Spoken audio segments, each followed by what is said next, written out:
fallait qu'on installe à travers notre réseau cette notion de RSE qui est très proche finalement des pratiques coopératives.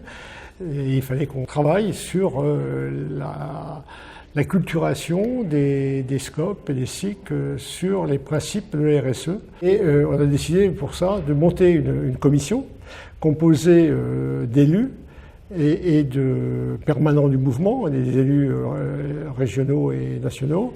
Et on s'est aussi adjoint à un spécialiste de la RSE, un expert en RSE.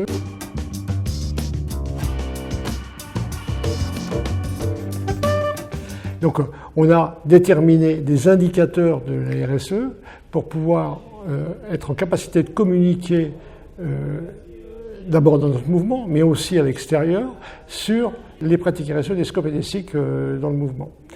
Ensuite, on a interrogé, la commission a interrogé des scopes et des SIC qui pratiquent déjà la RSE, parce qu'il y en a un certain nombre, et ça nous a permis, à l'aide de témoignages, de rédiger un livret de sensibilisation à la RSE. La troisième chose qu'on a fait, c'est de faire une enquête sur les pratiques. On a envoyé cette enquête à l'ensemble du mouvement, c'est-à-dire à peu près 2500 entreprises. On a eu 700 réponses, ce qui est assez extraordinaire. Et on a donc déterminé que les scopes et les SIC avaient des pratiques RSE, pas forcément globales, dans des secteurs particuliers des principes RSE, mais que dans l'ensemble, il y avait un certain nombre de pratiques qui étaient en correspondance à la RSE.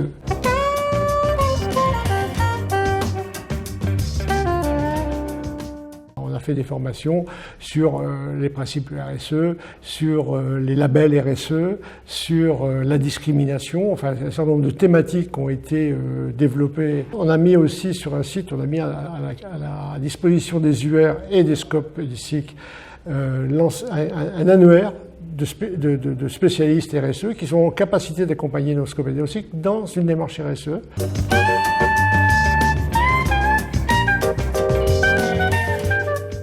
Évidemment, la RSE, nous avons est une démarche de progrès et c'est quelque chose qui ne s'arrête jamais. Donc là, ce qui est vraiment important, c'est d'arriver à ce que les UR s'emparent véritablement de ce sujet, d'apporter les outils nécessaires à la démarche RSE, d'aider les scopes et les SIC de trouver des experts, de trouver des financements, de faire connaître à l'ensemble du grand public et du monde économique, et peut-être même plutôt du monde économique, nos pratiques RSE et les résultats en termes de qualité de travail ou en termes de performance économique.